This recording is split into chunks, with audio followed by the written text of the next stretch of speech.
Lahumul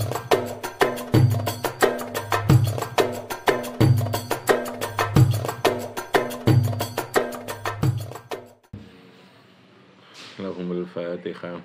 Bismillahirrahmanirrahim. Bismillahirrahmanirrahim. Alhamdulillahi Rabbil Alamin. Ar-Rahmanir-Rahim. Maliki yawmiddin. Iyyaka na'budu wa iyyaka nasta'in. Ihdinas siratal mustaqim. Siratal ladzina an'amta 'alaihim ghairil maghdubi 'alaihim waladdallin. Assalamualaikum warahmatullahi wabarakatuh. Bismillahirrahmanirrahim. Rabbi shrah li sadri wa yassir li amri wahlul 'uqdatam min lisani yafqahu qawli. Subhanaka la ilma lana illa ma 'allamtana innaka antal alimul hakim. Amma ba'd. Qala al-musannifu rahimahullahu ta'ala wa nafa'ana bihi wa bi 'ulumihi fid dharain amin. Innahum yadharu 'alaikum yarjumukum aw yu'idukum fi millatihim wa lan tuflihu idzan abada. Innahum saat temne kaum kufar, kelompok mereka yang memusuhi terhadap Ashabul Kahfi ini ya, terhadap golongan pemuda yang beriman, yang kokoh di dalam keyakinan dan keimanan, perjuangan kebenaran.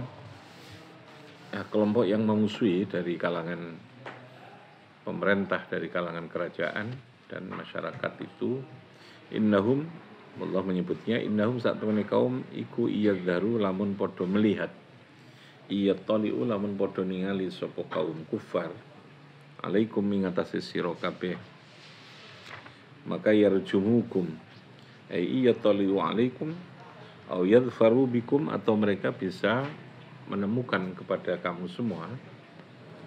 Wal-dhamiru iku li ahlil Madinah. Ahli Madinah itu masyarakat yang ada di perkotaan, yang berkuasa, yang pro dengan kekuasaan, dengan kekafiran dari kelompok kerajaan, kelompok raja itu. Mari gitu ya. Nah, itu menyebutkannya Ahlul Madinah. Innahum saat temani Ahlul Madinah, mereka yang ada di perkotaan. Jadi bahasa Madinah itu kota, maksudnya mereka yang sudah punya peradaban lebih maju ya, lebih maju. Kelompok yang punya peradaban lebih maju itu adalah kelompok orang yang disebut dengan Madinah, berperadaban. Lalu Madinah itu menjadi nama sebuah kota Nabi, yang memang kota itu telah mempunyai kemajuan terkait dengan peradaban. Peradaban itu ukurannya adalah bangunan kemanusiaan, ya, bangunan kemanusiaan yang saling bisa menghargai, yang saling bisa memahami, menolong, memberikan kasih sayang. Itu peradaban yang sebenarnya gitu. Jadi peradaban jangan dikonotasikan hanya pada aspek kemajuan yang sifatnya fisik, materi, teknologi ya. Orang bisa saja dengan punya kemampuan secara teknologi yang bagus, tapi ketika teknologi itu digunakan berlawanan dengan aspek dan unsur kemanusiaan, itu berarti peradabannya itu buruk, tidak punya peradaban, yang disebut jahiliyah. Jadi Madinah itu sesungguhnya lawan dari Ahlul Jahiliyah. Ahlul Madinah, lawannya apa? Ahlul Jahiliyah. Kelompok yang tidak punya peradaban, yang tidak beradab, yang tidak punya perilaku bangunan kemanusiaan dalam tata hidupnya itu ya. Meskipun mungkin dari segi sains atau teknologi dia bagus gitu ya. Nah, yang terjadi pada kehidupan sekarang mungkin berbalik begitu. Ketika teknologi bagus, tapi karena nggak diimbangi oleh membangun jiwa, membangun agama gitu ya, membangun akhlak, membangun karakter, maka lalu kekuatan teknologi dan kemajuan fisik itu menjadi sesuatu yang tidak ada artinya ketika dikaitkan dengan aspek kemanusiaan. Nah, kelompok yang beradab itu namanya apa tadi? Ahlul Madinah. dalam bahasa surat Kahfi itu. Lalu Madinah menjadi satu istilah kota. Ibu kota Nabi ketika beliau setelah hijrah itu namanya Madinah, yaitu kota yang sudah terbangun dengan peradaban, dengan prinsip-prinsip kemanusiaan. Saling menghargai, saling memahami, saling tolong-menolong, tidak saling menyakiti, tidak saling membunuh, tidak saling memerangi gitu ya. Tidak saling mengeksploitasi gitu ya. Kalau ada itu ya peradabannya namanya jahiliyah. Dia tidak lagi, masih belum lagi beradab gitu. Jahiliyah. Innahum sa'tamin ahlul Madinah, domirnya kembali ke ahlul Madinah. Siapa ahlul Madinah ini? Kelompok orang-orang kafir yang berada di wilayah kekuasaan, ya, raja-raja yang dolim, yang memusuhi kepada para pemuda yang namanya siapa? Ashabul Kahfi, fityah yang disebut dengan Ashabul Kahfi.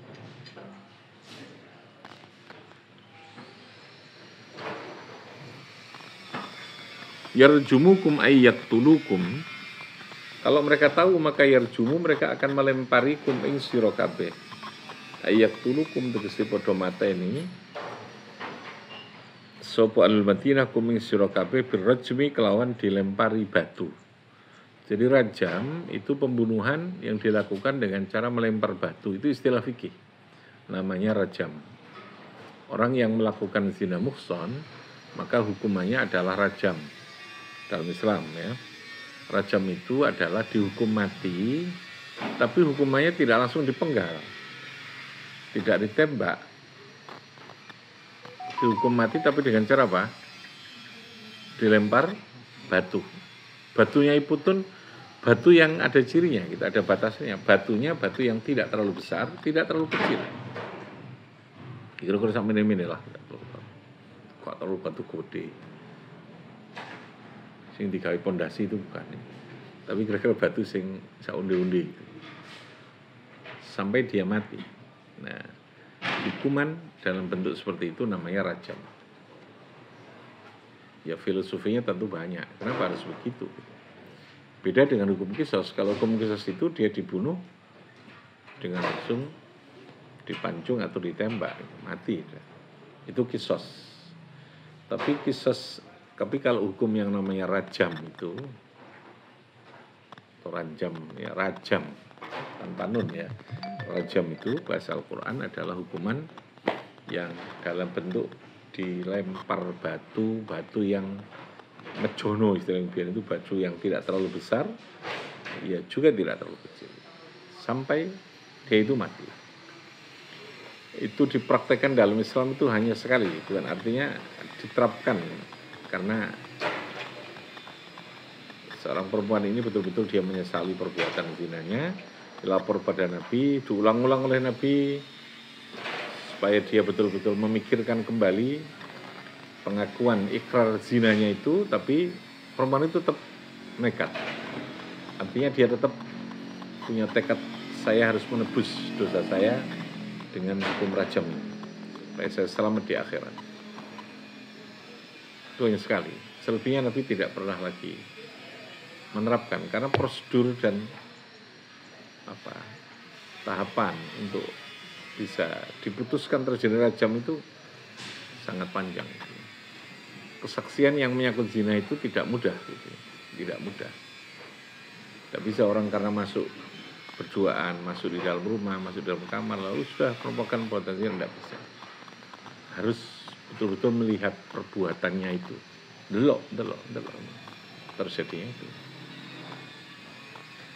Tidak bisa hanya karena tidak berbusana dalam kamar, tidak bisa. Harus. Jadi orang mungkin melihat rajam sadis ya gitu dalam Islam. Betul sadis. Artinya kalau itu dianggap sadis, tetapi prosedur untuk menetapkan itu juga tidak mudah gitu ya.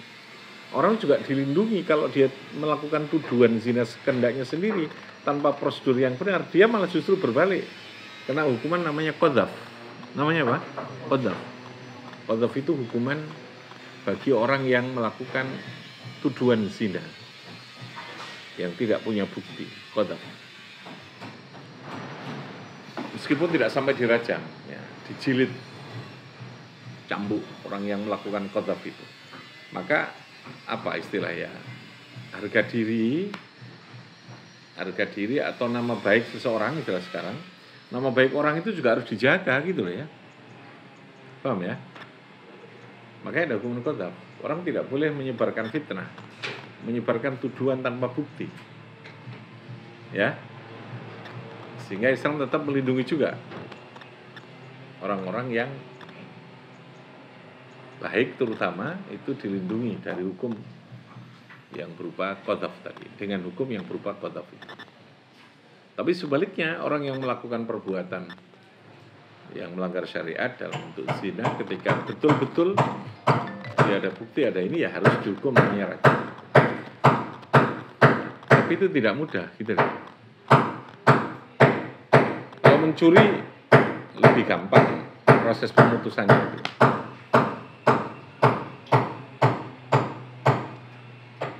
Ada bukti, ada ini, udah potong tangan. Itu.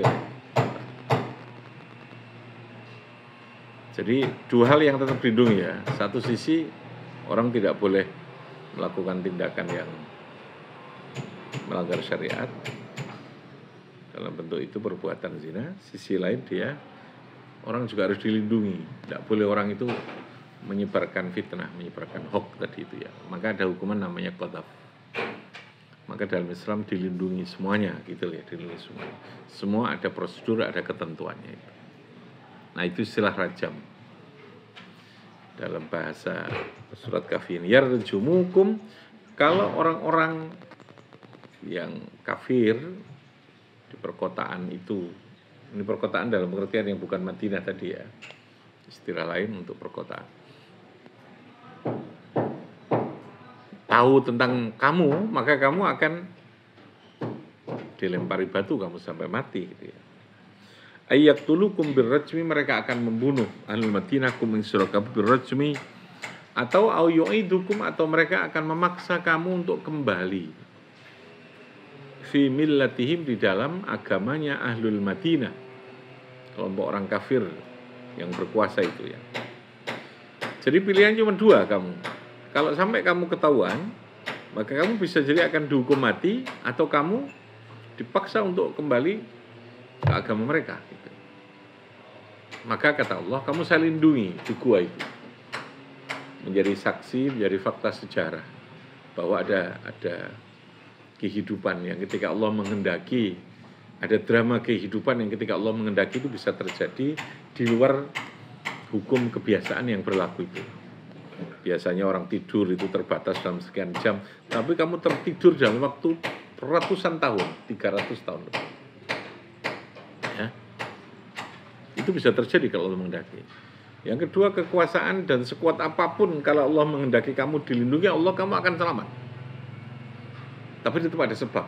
Tidak bisa kamu selamat tiba-tiba. Kamu lari saja, kamu menghindar ke gunung. Nah, itu kan tetap ada sebab, gitu ya. Jadi logikanya, ketika kita berjuang, tetap harus menghitung terhadap tingkat kekuatan kita untuk menghadapi kekuatan kekuasaan yang zalim, ya. Jadi tidak boleh lalu kemudian nekat, wah saya punya Allah, yang penting Allahu Akbar, ya. Yang penting kita harus melawan. Pasti menang, loh. Pasti itu tetap harus ada proses. Menang itu pasti. Tapi bagaimana cara untuk menjadi menang itu tetap ada strategi, ada proses, ada hitungan, gitu loh ya. Paham ya? Di bahasa Al-Quran orang pasti dapat rezeki manusia karena dijamin. Tapi rezeki itu kan perlu proses gitu loh ya. Perlu ikhtiar. Karena sekali lagi manusia. Kalau untuk yang lain tidak ada proses itu. Ya burung dia otomatis dia keluar pasti akan dapat makanan gitu ya. Tanpa proses dia harus kerja. Pokoknya metutok. Prosesnya lebih simpel gitu loh ya. Ayam dia pasti keluar akan dia dapat makanan. Tapi manusia ada proses. Sama dengan tadi, kemenangan dalam satu perjuangan kebaikan, kita tetap meyakini kebaikan itu pasti menang. Paham ya? Tapi proses untuk menuju menang di situ kan perlu proses perjuangan. Gitu loh maksud saya. Tapi keyakinan bahwa pasti menang iya. Bahwa lalu sebelum menang itu kalah, mungkin gitu ya. Nabi saja juga begitu gitu. Tapi ujungnya seperti di film-film itu loh ya. ending dari orang yang baik itu pasti dia menang. Penjahat itu pasti akhir yo kalah nek sadurunge filme Maria. Kalau nunggu film kok penjahat jadi menang ku sing film saya dulu itu ya. Fitrah. Karena kebaikan itu pasti menang. Tapi pasti jangan difahami terus ujuk-ujuk tiba-tiba menang gitu ya. Pasti ada prosesnya kayak tadi ini cerita Ashabul Kahfi itu dia pada akhirnya menang. Tapi untuk menuju kemenangan itu ada begitu banyak proses. Ada begitu banyak kalkulasi, perhitungan, ada begitu banyak strategi, bahkan lalu harus menghindar dan seterusnya. Nah, itu pelajaran yang bisa diambil. Yang kedua, tentu pelajarannya adalah komitmen, keteguhan ya atas sebuah kebenaran itu pasti akan mendapatkan pertolongan, pasti akan mendapatkan kemenangan. Orang bisa saja mungkin ya bisa menang, bisa merebut tapi dengan kecurangan. Tapi yakinlah sesuatu capaian, prestasi, kemenangan yang diperoleh dengan cara kecurangan itu pasti akan melahirkan kesengsaraan belakang. Artinya apa ya? Kita harus tetap berusaha komitmen dengan kebaikan. Meskipun kadang di tengah kita komitmen itu ada kalahnya. Ada kalahnya. Tapi yakinlah pada akhirnya ketika kita berkomitmen terus baik, ada saja Tuhan mencarikan cara kita untuk menjadi menang dalam hidup itu. Terutama dalam politik ya biasanya. Dalam politik itu kan pasti adu strategi, cara, pendekatan macam. Sepanjang itu pada komitmen kebaikan, maka pasti insya Allah akan ada pertolongan, cepat atau lambat. Meskipun harus melalui kekalahan dulu. Tapi kalau diperoleh dengan cara yang tidak benar, kemenangan politik itu, kekuasaan itu diperoleh dengan cara yang tidak benar, pasti pada akhirnya akan berakhir dengan satu yang tragis ya, dengan sesuatu yang tidak baik, yang berisiko. Itu harus yakin ya. Itu maksudnya itu. Au yu'idukum fi millatihim. Jadi Allah menegaskan itu. Kamu, kenapa harus saya sembunyikan itu? Saya bisa saja menyelamatkan kamu ini kamu. Tapi wa ja'alna likulli syai'in sababa. Semua proses kemenangan itu harus ada tahapan, ada proses. Nah, yang enggak sabar itu kadang kan menjalani proses itu. Karpi kan dang-dang gitu ya, dang-dang cepet-cepetan. Akhirnya tidak konsisten dengan pilihan, dengan trek jalur yang dia ambil. Sehingga istiqomah itu penting ya. Istiqomah itu berarti melakukan satu pilihan untuk memilih cara yang terpilih dari sekian yang baik untuk terus ditekuni kebaikan. Ya kayak kamu wiritan, semua wiritan itu baik. Kamu bisa menjadi kolektor ijazah wiritan ya. Tapi kamu harus memastikan di antara sekian yang baik itu mana yang kamu ambil untuk menjadi sesuatu yang kamu tekuni, kamu istiqomai gitu, kita lakukan secara terus menerus gitu. Biar dia menjadi buah gitu. Dari sekian buah-buahan kan banyak toh. Nah, kita kan pasti seneng. Oh, aku seneng buah iki wis, ya wis. Ini aja yang saya tandur. Tandur lalu ramuten sing apik. Potensi untuk menjadi berbuah itu kan besar. Ketimbang kamu laku seneng iki tuandur kabeh tapi ora diramut sing apik, ya ora dadi kabeh. Kata kuncinya pada istiqomah. Pilih yang paling kamu anggap cocok untuk kamu, wiritan itu. Tapi lalu kemudian kamu istiqomah. Karena semua wiritan, apalagi dari Al-Quran itu pasti baik. Ya jangan wiritan tok, wiritan itu harus diilmoni gitu loh ya. Seringkali orang wiritan tok gak diilmoni aspek yang melengkapi ya, akhirnya jadi dukun ya. Dukun itu ahli wirid yang cenderung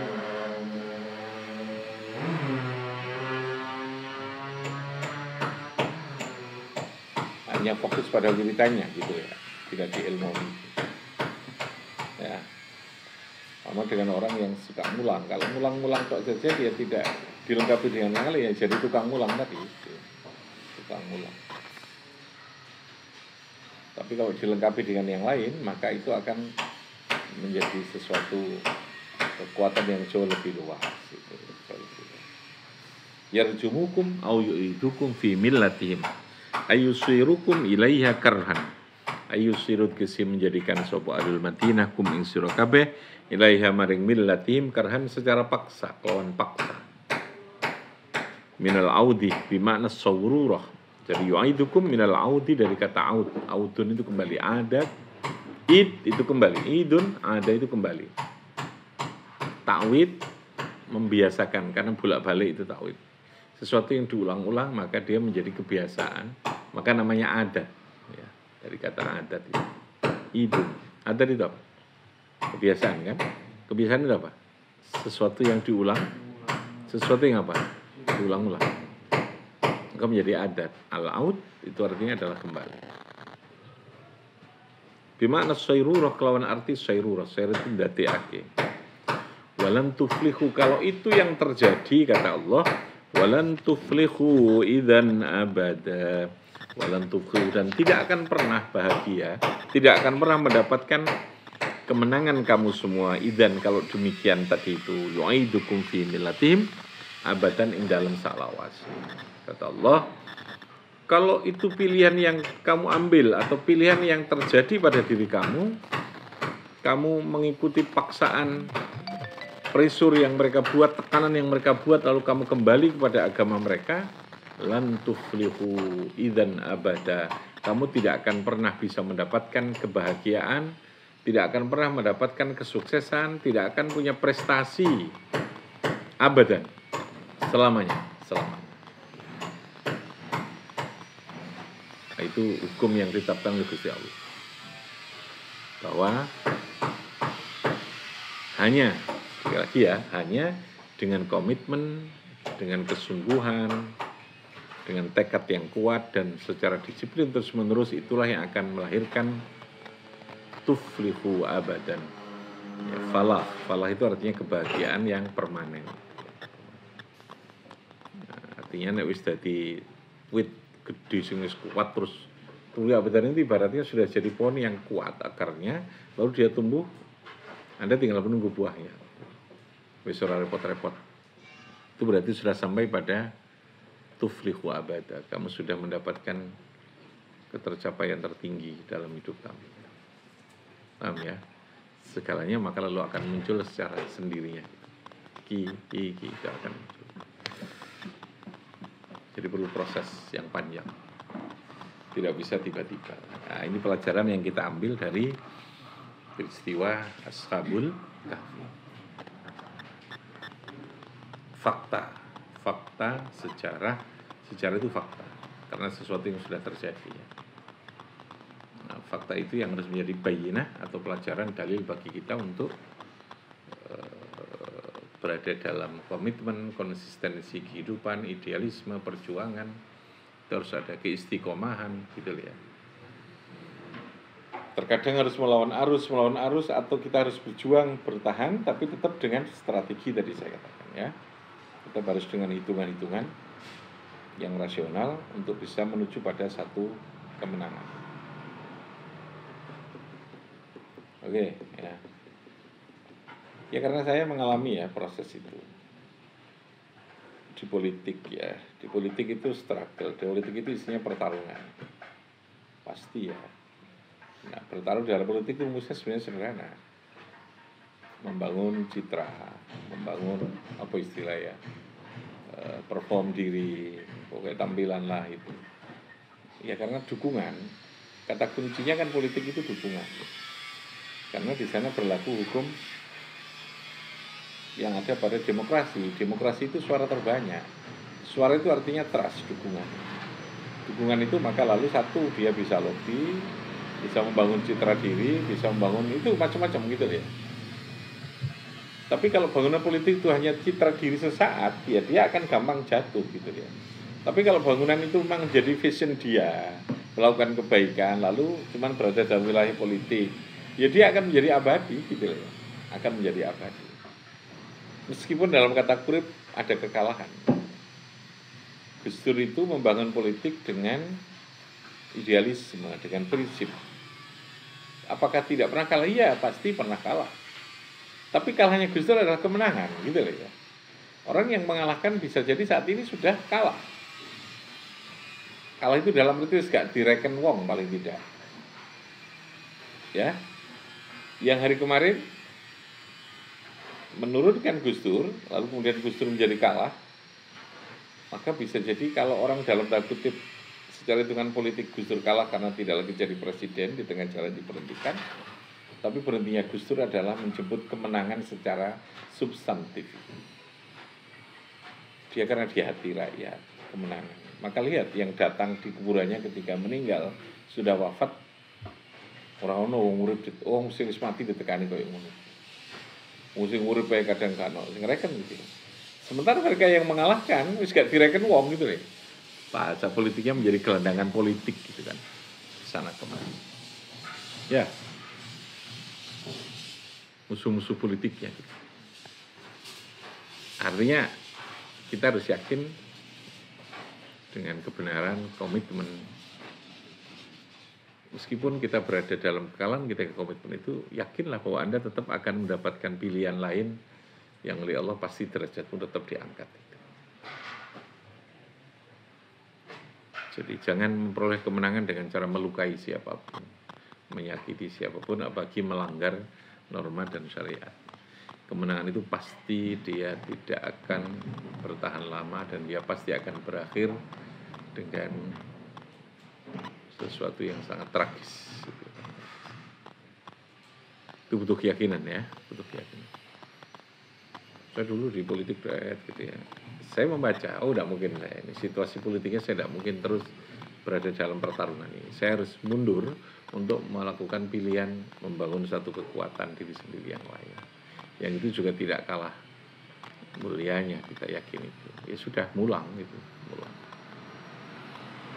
Mulang tapi yang diilmoni gitu ya. Mulang tapi yang dilengkapi. Mulang tok ya mulang tadi nah.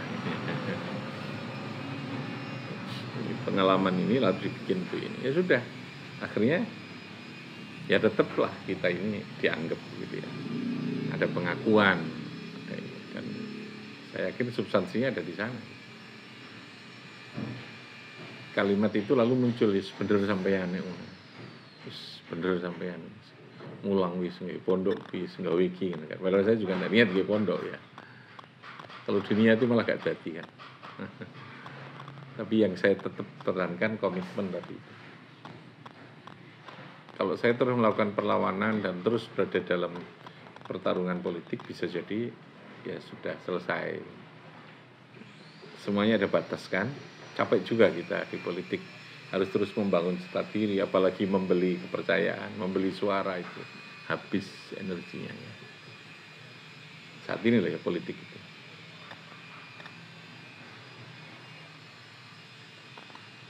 Nah, itu yang maksudnya itu ya, untuk meyakini bahwa orang perlu komitmen, perlu prinsip dalam hidup, dalam menjalani kehidupan. Kan? Kalau ada yang perlu ditanya. Ini urusan politik ya. Enak. Apa? No? Ada?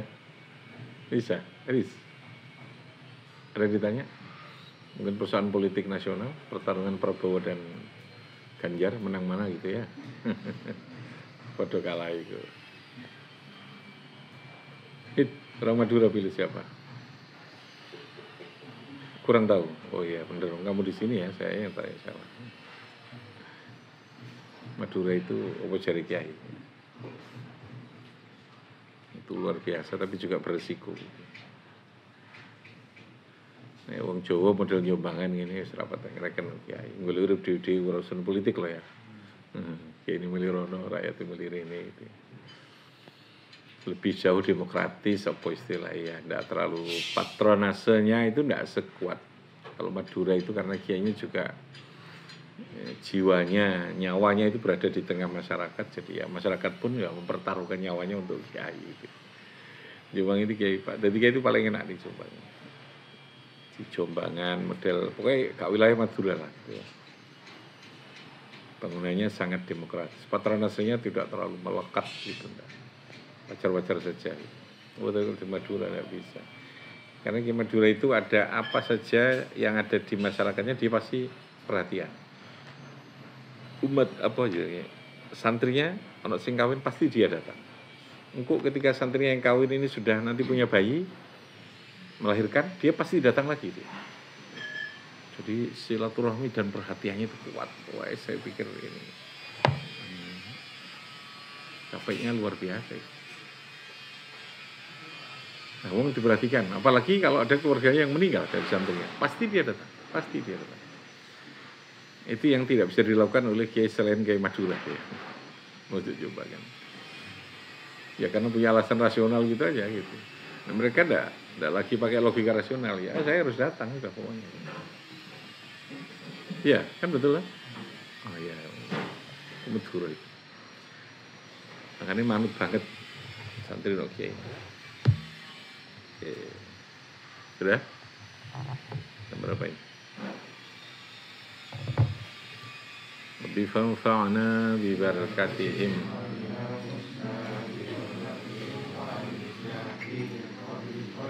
ومعافاتهم من الفتن رب فانفعنا ببركتهم ودنا خصنا بحرمتهم وعمتنا في طريقتهم ومعافاتهم رب فانفعنا ببركتهم ودنا خصنا بحرمتهم وعمتنا في طريقتهم ومعافاتهم